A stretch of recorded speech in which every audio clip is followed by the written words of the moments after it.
Ma'am national law university, Maharashtra national law university, MNLU। जी थी। Eminem करके एक आर्टिस्ट था, उसकी सीडी दी थी, उसमें उसके सिलेक्टेड ट्रैक्स थे। इतने कम उम्र में और इतनी बड़ी उपलब्धियाँ। डेली एक नया गाना लाके अपने मित्र को बगल वाली बेंच पे बैठ के सुनाना है।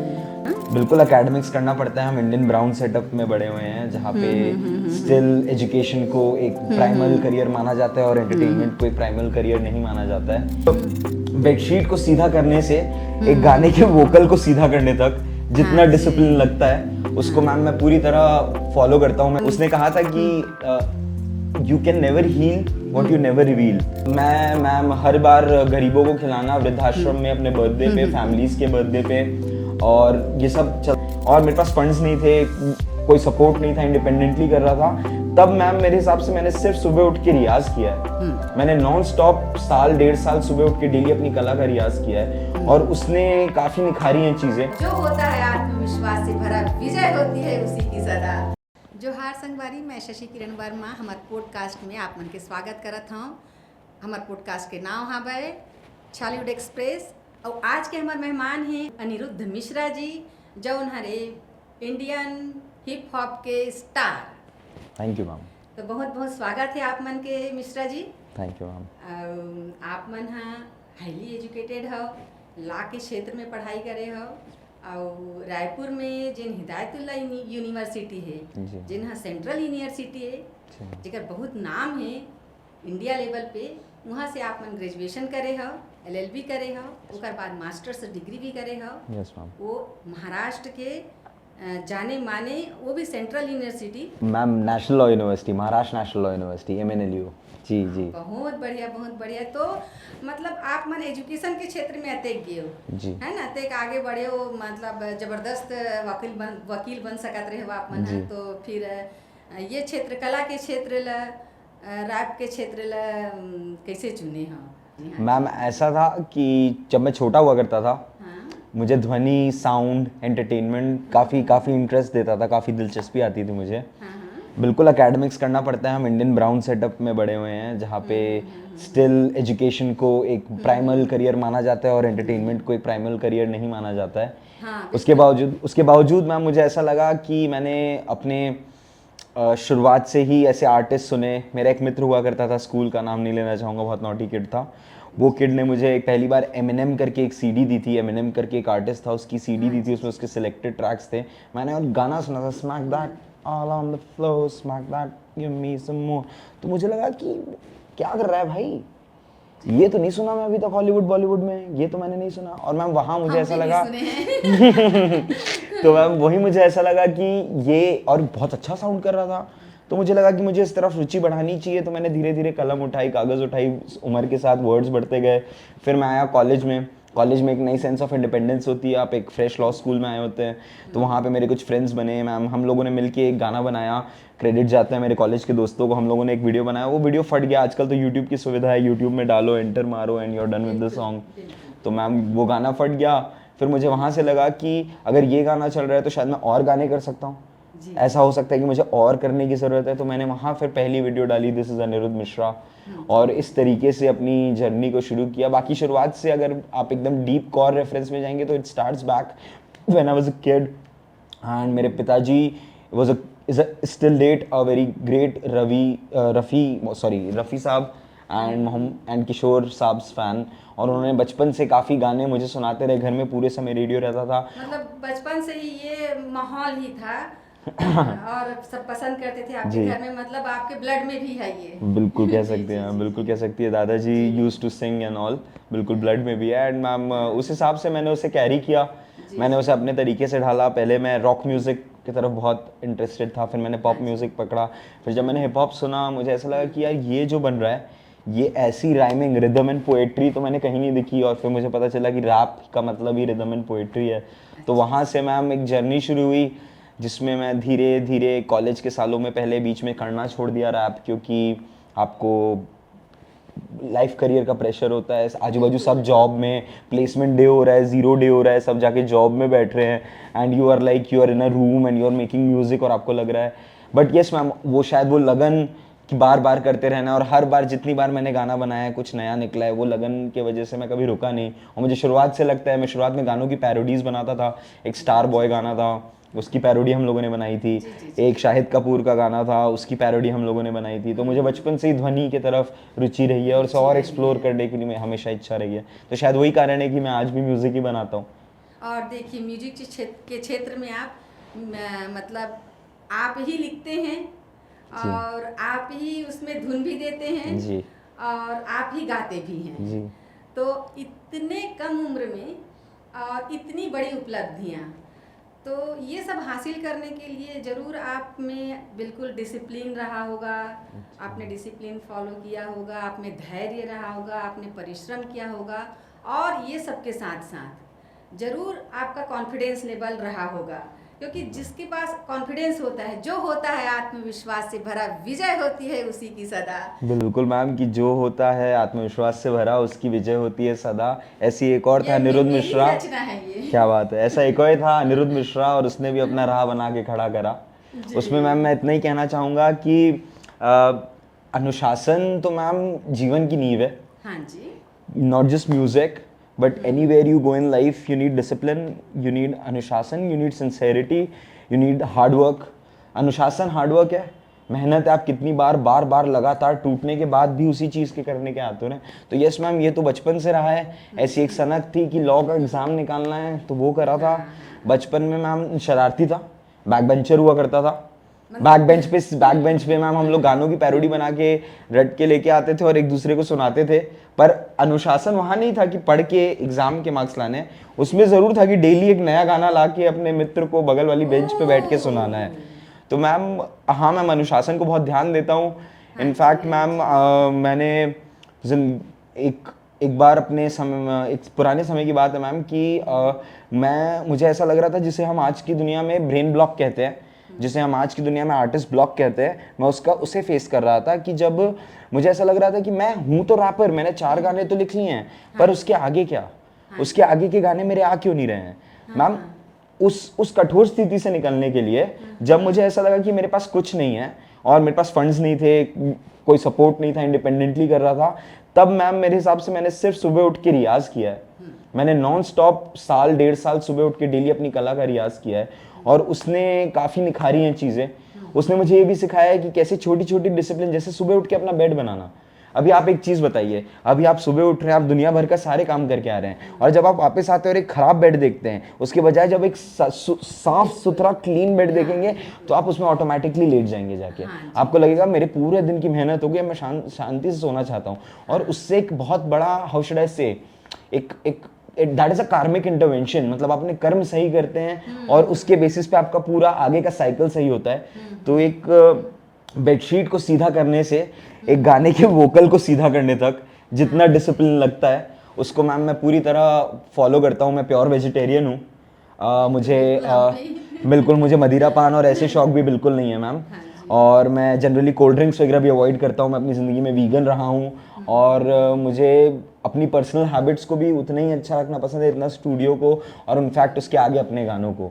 तो मुझे ऐसा लगता है अनुशासन ना सिर्फ इंसान को, चाहे मैं लॉ कर रहा होता तब भी मैं इतना ही डिसिप्लिन होता। तभी तो इतनी उपलब्धियां मिली है, बिना डिसिप्लिन के तो संभव ही नहीं। वो तो मैम दुआ आशीर्वाद है, बल्कि अपने कर्म सही रखना अपने हाथ में होता है। और ma'am discipline is the foundation of what ever you can be. तो मैम सब कुछ छोड़ के कंसिस्टेंट और डिसिप्लिन होना बहुत इंपॉर्टेंट है। तो मिश्रा जी बोले जाते कि कलाकार मन बहुत इमोशनल होते। अरे मैम, छोटे छोटे बात से दुखी भी हो जाते। बिल्कुल मैम। और छोटे छोटे बात से बहुत खुश भी रहते हैं, है ना। तो आप मन के का मतलब आप मन के इसना बहुत इमोशनल हो ma'am. To an extent yes, emotional हूँ मैं, पर उन चीज़ों के लिए मैम अभी मैम उसके पहलू है, डिपेंड करता है कैसी बात है। जी। अभी हाँ, मतलब अगर मुझे कोई सच में किसी की मदद करनी है तो मैं उसे खिला दूंगा। हाँ जी। मैं मैम हर बार गरीबों को खिलाना, वृद्धाश्रम में, अपने बर्थडे पे, फैमिलीज़ के बर्थडे पे, और ये सब चलता ही रहता है मैम। उसके लिए एक वेंचर भी खोल के रखा है। पर यस मैम, उसका नाम क्या है? मैम ब्रेन रिकॉर्ड्स के थ्रू कर रहे हैं ये सब। एंड मैम उसके अलावा मैम मुझे ऐसा लगता है एक आर्टिस्ट जो है वो, अगर आप इमोशन का ग्राफ बनाएंगी 0 से 100 तक का, तो आर्टिस्ट जिस प्रकार का इंसान होता है वो हमेशा 80% एंड अबव के इमोशन ग्राफ में आता है, हाँ जी। क्योंकि आर्टिस्ट जब तक भावनाएं फील नहीं करेगा, भावनाएं व्यक्त कैसे करेगा? आर्ट जो है वो सिर्फ एक्सप्रेशन है, art is expression of what you are feeling, so if you don't feel how would you express? And that वो क्वालिटी जो है मैम, वो मुझे यस मैम इमोशनली बहुत अफेक्ट करती है। मुझे भी अगर जैसे मुझसे कोई बड़ा है, चाहे अनुभव में बड़ा है, चाहे उम्र में बड़ा है, अगर मुझे कोई कुछ बता रहा है तो मैं उस चीज़ को मैम बड़े ध्यान से सुनता हूँ, और अगर उसकी कोई बात लगी मुझे तो हाँ मुझे इमोशनली लगेगा, पर मैम मैं अपने पूरे पॉजिटिव रीइंफोर्समेंट से उस चीज़ पे आता हूँ ताकि मैं अपने बेस्ट ऑफ बेस्ट आउटपुट, और हर बार पिछले समालोचना को आप बिल्कुल मैम क्रिटिसिज्म, बिल्कुल मैम क्रिटिसिज्म सर भी नहीं चढ़ने देता ma'am, I not like, sir भी नहीं समालोचना चढ़ना। को आप ग्रहण करते हैं। बिल्कुल मैम, ऐसा है कि अभी अब जिसने कभी कोई गाना ही नहीं बनाया, हाँ। जिसने कभी जिसने पॉट बनाया ही नहीं, वो क्या सिखाएगा एक पॉट बना पॉटर को कि पॉट कैसे बनाते हैं? उस लॉजिक पे मैम अभी कोई if an outsider tries to poke me तो उसमें I laugh and I leave it off. But yes, ma'am, I'm an emotional person, and I believe कि we are all artists. At the end of the day, we are all vulnerable humans. बस ज़्यादा feel कर पाते हैं। अभी वहाँ से ma'am एक कप गिरेगा, उस कप को शायद लोग बोलेंगे कप गिर गया, टूट गया, लेकिन उसमें जो 4 चीज़ें और होंगी कि वो जो फूल है, फूल अपने तरीके से पत्ते चढ़ेंगे, जो पानी होगा वो एक नीचे वो बनाएगा, एंड ऑल दैट एक्सप्रेशन आप ऑब्जर्व ज़्यादा करते हो क्योंकि आप देखते ज़्यादा हो तो आप फील ज़्यादा करते हो। ऐसा मेरा मानना है। मैं भी एक आर्टिस्ट हूँ और बर्थडे को यस जो हाँ आर्टिस्ट अभिव्यक्ति करता है, Yes, क्या है ना, हम तो बायोलॉजिकली जानवर ही हैं, एनिमल ही हैं हम, Right. है ना, हम व्यक्त करते हैं इसीलिए व्यक्ति हैं। Ma'am exactly ma'am, on that note. और ये डायलॉग किनका है? चितरंजन सर हैं, एक बहुत बड़े कवि हैं, क्या बात है उनका प्रोग्राम में मैंने सुना जी। और ये विचार मेरा था पहले से, अच्छा। और मैं भी इस्तेमाल करती थी, लेकिन मुझे बहुत कॉन्फिडेंस लगा जब उनके मुंह से मैंने सुना। बिल्कुल, तो मुझे reaffirmation। अपने लिए स्टैंड लेने के लिए अब भी मुलाकात उनसे हुई थी जी। डॉक्टर सुरेंद्र दुबे की किताब मैं छत्तीसगढ़ बोलता हूँ, तो उसके विमोचन में गए थे तो चितरंजन सर आए थे, तो मैं बोली सर मेरी लाइफ चेंज हो गई आपकी उस डायलॉग से। वो बहुत खुश हुए, बहुत खुश हुए, बहुत आशीर्वाद दिए मुझे। मैम मेरा तो ऐसा भी मानना है कि हम सब इंसान, जब एक बच्चा जो 5 साल का है, जिसे ABCD और हिंदी नहीं पढ़ाए गए व्यंजन, वो तो एक कलाकार है। उस बच्चे के हाथ में अगर आप पेन देंगे तो वो A for apple, B for ball, C for cat, या फिर क ख ग घ, या फिर उर्दू और any other language for that matter नहीं बोलेगा। वो तो आपने सिखाई ना। वो बच्चे के हाथ में आप किताब देंगे तो वो गोदेगा। क्यों? क्योंकि हम अंदर से we are all humans and every human is an artist. वो तो मैम हमारी सोसाइटी ने ऐसा कंडीशन कर दिया है हमें कि हम आज लॉयर्स, डॉक्टर्स, अपेरेंटली जजेस एंड व्हाट नॉट इंजीनियर्स बन के खुश हैं, पर मैम एक्चुअली एक इंसान की सबसे छोटी खुशियाँ, छोटी छोटी खुशियाँ जो उससे व्यक्त करने में, जैसा आपने बोला, जैसा व्यक्त कर एक्सप्रेस करने में मदद करती हैं। नहीं, और क्या है कि हम जिस बात को पी जाएंगे, व्यक्त नहीं करेंगे, वो बात हमें खा जाएगी ma'am. Very true. Any pain ma'am, मैंने सुना था एक there is a rapper called Jay-Z, उसने कहा था कि you can never heal what you never reveal. मतलब आप कभी उस चीज से उभर ही नहीं सकते जो आप व्यक्त नहीं करते, और वो बात चुप जाती है मैम। ऐसी छोटी छोटी बातें चुप जाती है मैम। और ये मिश्रा जी, आप जब पहली बार आप स्टेज शो किए होंगे, यस मैम, तो क्या अनुभव रहा आपका? मतलब आप मतलब कैसे लगी? एकदम बहुत बढ़िया लगी, सब ऑडियंस में एकदम ताली बजाइन, का हुई? मैम बिल्कुल मैम, बिल्कुल मैम।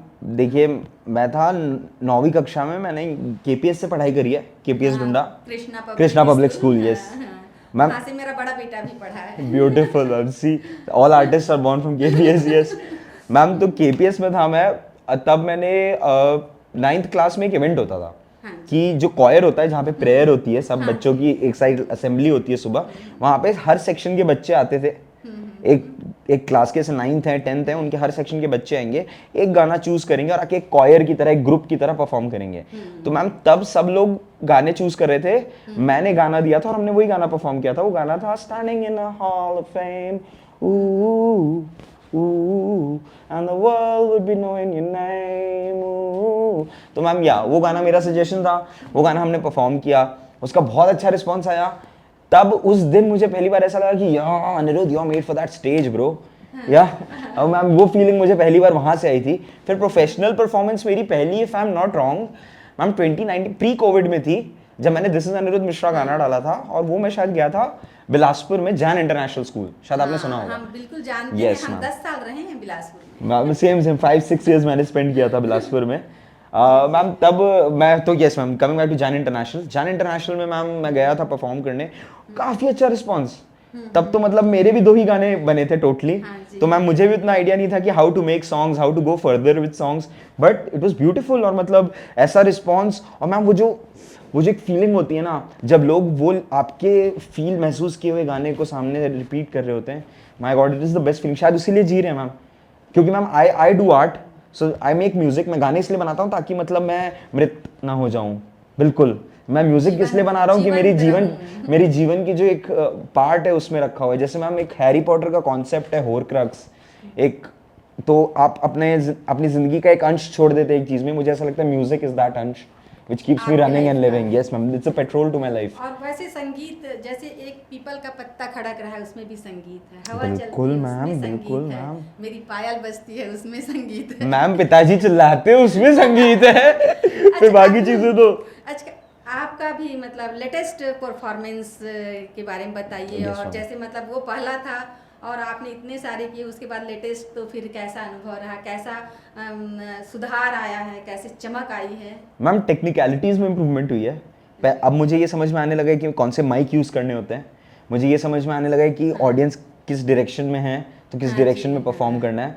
मैम मुझे ऐसा लगता है मेरी बोलने की क्षमता, रैप करने की क्षमता भी समय के साथ और निखार आया है। अभी लेटेस्ट मैंने मैम, अब तो एक ऑडियंस बन गई है मैम, अब तो लोग सुनना चाहते हैं। हाँ जी। अभी एक रिसेंटली एक गाना डाला था चेहरे से करके, वो ma'am shout out to Kanfuse if you are watching this bro. Kanfuse ने मैम ये वीडियो करी थी, he is a very good big hip hop music video artist, और उसके साथ हमने ये गाना किया था मैम। ऑडियो अपना ही था और उसमें उसने वीडियो में एडिट किया था, हेल्प किया था। तो मैम वो वीडियो 1 लाख व्यूज़ पार कर गया था हफ्ते 1.5 हफ्ते में। अब मैंने रिसेंटली अभी चेक नहीं किया, but it's a very good video ma'am, and I recommend everybody who is watching right to watch the video. And ma'am yes हम कोशिश कर रहे हैं मैम कि मैम मुझे ऐसा लगता है कि मैं हर बार कुछ नया दे पाऊँ। कि अगर मैं पहले बार जब परफॉर्म कर रहा था मैम, तब मेरे आजू बाजू मेरे हाथ में सिर्फ एक माइक था और पीछे एक डीजे खड़ा हुआ था। आज मैं परफॉर्म कर रहा होता हूँ मैम, तो मुझे साथ में एक ड्रमर चाहिए होता है, मुझे एक पियानिस्ट चाहिए होता है, एक सिंथेसाइजर आर्टिस्ट चाहिए होता है, पीछे विजुअल्स चाहिए होते हैं। तो मैम मुझे लगता है ये जर्नी उस ऊपर वाले ने दिखाई है, और हमने उसमें जो जो छोटा छोटा सीखा है, आज मैम परफॉर्मेंस करते समय वो डर नहीं, वैसे पैर नहीं कांपते मैम जैसे पहले शो में कांपे थे। डर आज भी लगता है मैम। नहीं, वो वो सिंसियरिटी है, वो सिंसियरिटी है, बहुत जरूरी चीज है। और मैंने कुमार विश्वास जी का भी प्रोग्राम मैंने देखा है, तो मुझे ऐसे महसूस हुआ, क्या मैं अपने मन अंदर से ऐसे मुझे लगा, मुझे तो एकदम लगा कि वो थोड़ा सा घबराहट से एकदम शुरुआत होने पर, फिर तो उसके बाद मस्त हो जाते हैं। मैम वो बिल्कुल बिल्कुल मैं भी बिल्कुल वही फील करता हूँ मैम। हाँ, यस मैम। अच्छा, ये इंडियन हिप हॉप Yes, और ma'am. रैप में कुछ फर्क है? मैम मैम ये कैसी, बिल्कुल फ़र्क है मैम। जी हाँ मैम, बिल्कुल फ़र्क है मैम। एक्चुअली हिप हॉप और रैप में अंतर है। इस पे अपन, ये लंबा चर्चा है, इस पे तो अपन बात कर सकते हैं ऑफ कोर्स, क्योंकि हाँ जी, जो हिप हॉप होता है मैम, हिप हॉप है एक अम्ब्रेला टर्म। हिप हॉप के अंदर 5 एलिमेंट्स होते हैं। पहला होता है रैप, दूसरा होता है बी बॉइंग, तीसरा होता है स्केटिंग, चौथा होता है ग्राफिटी, और 5वां होता है बीट बॉक्सिंग। मतलब हिप हॉप का ही वो वर्गीकृत एक वर्ग है, एक वर्ग है रैप। Yes ma'am. फिर मैम जो बोलने वाली प्रवृत्ति है हाँ जी, हिप हॉप की, वो रैप कहलाती है, अच्छा। जिसमें आप बोल के एक्सप्रेस करते हैं, इसमें रिदम और पोएट्री होती है। हिप हॉप मैम वो बड़ा टर्म है। जैसे मैम हिप हॉप है टाटा, सफारी, XYZ, वो कौन सी और जो आ गई हैं उसकी कार्स, ये सब वो सब कार्स जो हैं, वो that is rap, beat box, ये 5 एलिमेंट्स में 5 इंद्रियां मिलके मुट्ठी बनाती हैं जो हिप हॉप है। हाँ, जैसे भारत देश है तो अगर केठन राज्य है, जी, और वो केठन केंद्र शासित जी प्रदेश जी है, जी, वो ऊपर में बिल्कुल। बाकी क्लासिफिकेशन है उसके 8 फॉर्म्स। वर्गीकरण एग्जैक्टली मैम। और मैम रैप जो है, मैं रैप से एसोसिएट करता हूँ, मुझे बाकी सारे एलिमेंट्स भी आते हैं, डीजेइंग आती है, बीट बॉक्स तो मैम उतना नहीं कर पाता, ग्राफिटी में कभी हाथ मारा है। और मैम मुझे ऐसा लगता है कि रैप सबसे प्राइमल इंस्टिंक्ट होता है इंसान का, क्योंकि इंसान सबसे पहले क्या करता है, बोलता है राइट। उसके बाद बाकी सारी चीजें और बाकी सारे स्किल्स अक्वायर करता है। तो मैम मुझे लगता है कि रैप इज लाइक दैट। और रैप, इंडियन रैप पे अगर आप जाएंगे मैम, तो रैप का ओरिजिन हुआ था 1950s में। एक ब्लैक कॉयर ग्रुप था जो गाता था फास्ट, पर लोगों को ये नहीं लगता था कि वो रैप कर रहे हैं। जो असली रैप वेव आई थी मैम वो 1980s में आई थी by and from the likes of DJ academics and ma'am New York का एक एरिया है ब्रॉन्क्स, न्यूयॉर्क यूएसए में जो शहर है उसका एक एरिया है ब्रॉन्क्स।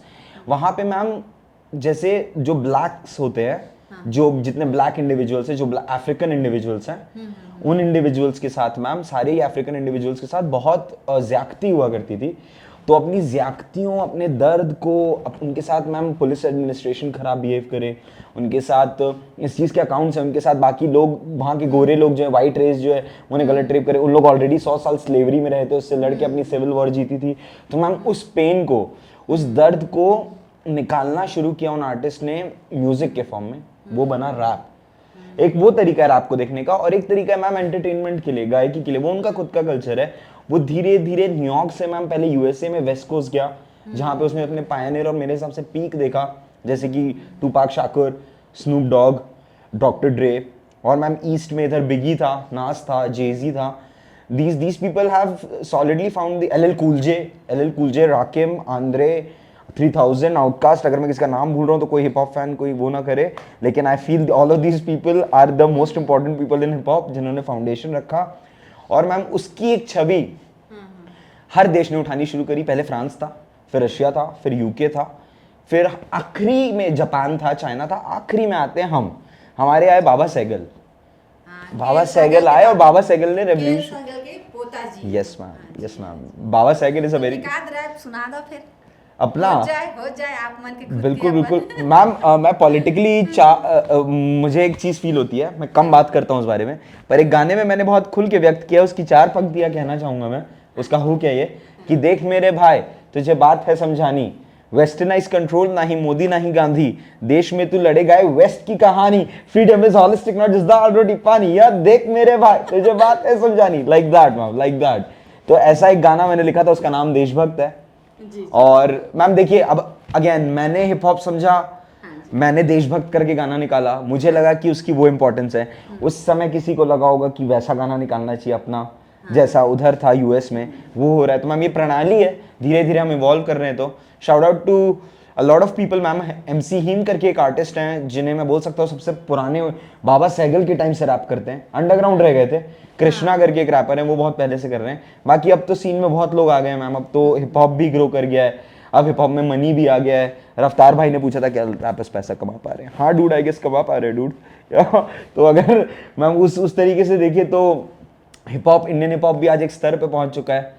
बस इतना ही कहना चाहूँगा मैं। तो ये सबके आप मन गेन करे बर आप मन के प्रेरणा स्रोत कौन है का ये प्रेरणा स्रोत?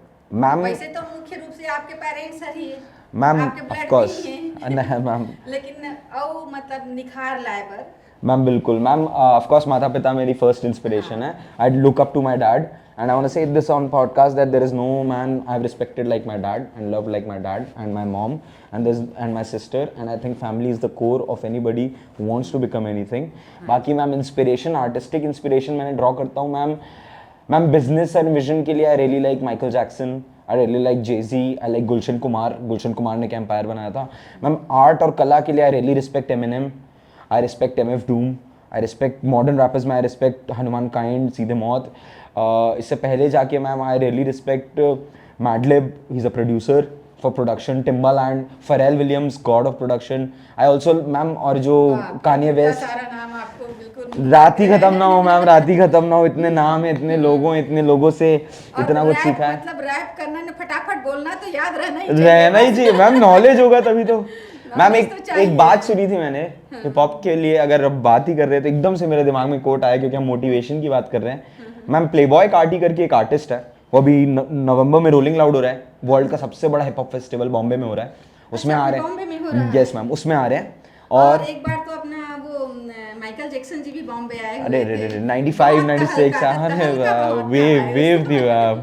तो मैम प्लेबॉय कार्टी ने बोला था, जो अभी आ रहे हैं बॉम्बे, उन्होंने बोला था कि I bought my mama a grand house of this mumbling shit, I brought my mama a grand house from this mumbling shit, meaning मैं अपनी माता जी को एक संपूर्ण बंगला दिला पाया ये रैप वैप करके। तो जब मैम मैं ये सुनता हूँ ना, और वो आदमी ने उस चीज को बोला भी कब, जब he was receiving a very prestigious award called the BET awards, British entertainment awards, hip hop awards. तो मैम वो जो एक कसक है कि yes I want to do it, I also want to do it, कि मतलब मैं बोल सकूं कि एक रैपर रैप करने के तरीके से मैंने रैप से बनाया जो बनाया, और रैप से जो बनाया। लड़कों में ये चीज में मतलब लड़कियों में भी रहता ही होगा। ये चीज मैं बिल्कुल देखती हूँ, प्रोटेक्शन की प्रवृत्ति 2 साल का भी रहेगा तो अपनी ही मॉम को प्रोटेक्ट किए जैसे बिहेव करते हैं। मतलब ये रहता है, चल भी रहे हो रोड में तो मतलब अपना ब्रेव बन जाएंगे, नहीं थोड़ा इधर चलो। बिल्कुल ma'am, that line of Carti cracks me up. Care करने का और मतलब उनको बहुत बेहतर और सुरक्षित फील कराने की प्रवृत्ति बहुत होती है। अच्छा, जो लड़के होते हैं ना, मैं बहुत बोल रही हूँ अब, नहीं मैम बिल्कुल, कभी भी मतलब डोंट वरी, हाँ ठीक है ना मम्मा, ये नहीं बोलेंगे। उनकी आंखों में देखो, बस वो आंख से बस बोलते हैं, आपको समझना आ गया तो आ गया। जी मैम, काफी है ना, वो सिर्फ आंख से बोलते हैं कि you don't worry mom. Yes ma'am. तो ये चीज रहता है। अच्छा, ये तो आप मन है अपन और बिरादरी वाले मन पर का संदेश देना चाहो? कमिंग आर्टिस्ट को, फ्यूचर आर्टिस्ट को, हाँ, अपन बिरादरी पर का संदेश है तुम्हारे मन के? Keep making music man, don't ever stop. हम नहीं रुके, आप मत रुको, गाने डालते जाओ, रोज मेहनत करो, राइट अ सॉन्ग डेली। अगर ज़्यादा हो रहा है तो गेट अ जॉब, अपनी चीज़ें पूरी करो, बट अगर आपको सच में ये चीज़ करनी है तो करते रहो। And there is no stopping man, gates अपने आप खुलते हैं, भगवान एक रास्ता अपने आप दिखाते हैं, हायर पावर अपने आप आती है, and it shows you what to do and what not to do in life. ये तो मैं भी मानती हूँ, मेहनत करते जाने चाहिए एंड कीप ऑन ड्रॉपिंग। किसी की सुनना नहीं यार, मुझे भी लाख लोगों ने रिजेक्ट किया होगा, बहुत लोगों ने बोला होगा कि तू क्या रैप करेगा, खुद को देखा है क्या रैप कर, बोलेंगे ही मैम, बिल्कुल बोलेंगे मैम। हर आर्टिस्ट को नौकरी, आईएएस बनो और जाके घर का नाम रोशन करो, कहाँ गाना बजाना करते हो, सुना है मैम हमने भी। लेकिन वही बात है मैम कि आज उसी चीज की वजह से जो भी है यहाँ भी है, जो पहना ओढ़ा हुआ है, जो भी है सब उसी की वजह से, और ऑफ कोर्स माता पिता की वजह से। तो मैम ऐसा लगता है कि अपने माता पिता का आदर करो, गाने बनाते रहो and just live your life bro. Yes ma'am, ऐसा मेरी वाकई ऐसी सोच है मेरी कि ऐसा होना चाहिए। तो आप मन लगा लगते कि मतलब का चीज आप मन के सबसे पसंदीदा है ये क्षेत्र में, जेकर वजह से आप मन ला याद करे जाए? जैसे अभिनय नाम लेते अमित जी के जी, चेहरा सबके जहन में आ जाता है। जी। तो इसने आप मन के का ख्याल आते भाई, हम तो आप मतलब इस स्तर में देखा था। जी मैम, है ना, मैं सोचता हूँ मैम कि एक ऐसी आवाज बनूं, हाँ जी, जो हिम्मत, विजन और खुद की मेहनत और टैलेंट से बनी हो, जिसे कोई अनसुना ना कर पाए। एक ऐसी आवाज जो कान में आए तो सिर्फ लगे, और मतलब ma'am they heard my voice and they ran to the stage, मतलब मेरी आवाज़ सुने और सब स्टेज पे आ जाए। एक ऐसी आवाज़ हो, एक बुलंद आवाज़ जो सही के लिए खड़ी हो और जिसने एक एंटरटेनमेंट को नया रूप दिया हो, एक विजनरी जिसने एंटरटेनमेंट लाइफस्टाइल में एक बहुत अच्छा कंट्रीब्यूशन दिया हो। ऐसी एक छवि हो, एक साउंड हो खुद का, जैसे द ग्रेट्स रफ़ी साहब, नुसरत फ़तेह अली खान साहब, रहमान सर है, वैसी एक हमारी भी छवि हो। यस मैम, अपने साउंड के थ्रू जाना जाऊँ। अनिरुद्ध जी, आप मन से मुलाकात करके बहुत अच्छा लगी से, आप मन से कुछ बात करके बहुत बढ़िया लगी से, और अतेक बड़ हस्ती से हमार मुलाकात हुई से हम तो धन्य हो गए। हजारों साल नरगिस अपनी बेनुरी पे रोती है, बड़ी मुश्किल से होता है चमन में दीदार यार पैदा। तो आप वो शख्सियत हैं और आप आए, आपका बहुत बहुत आभार। अब हमारे पूरा टीम के तरफ से आप मन ला बहुत बहुत धन्यवाद, और अपन टीम के तरफ से आपके उज्जवल भविष्य के लिए हमन सब शुभकामना देवत हन। जय जोहार, जय Chhattisgarh, Vande Mataram. All right, ma'am. Thank you so much, ma'am, for inviting me here on this podcast, giving me a stage. Shout out to Chollywood Express, shout out to Koshiva Films and Entertainment Private Limited, and the biggest shout out to Santosh bro for arranging एक मंच हमारे जैसे कलाकारों के लिए, a local stage, a place where we can come and freely express our thoughts. And thanks a lot once again. And keep watching and like, subscribe, Chollywood Express. You're not going anywhere without that.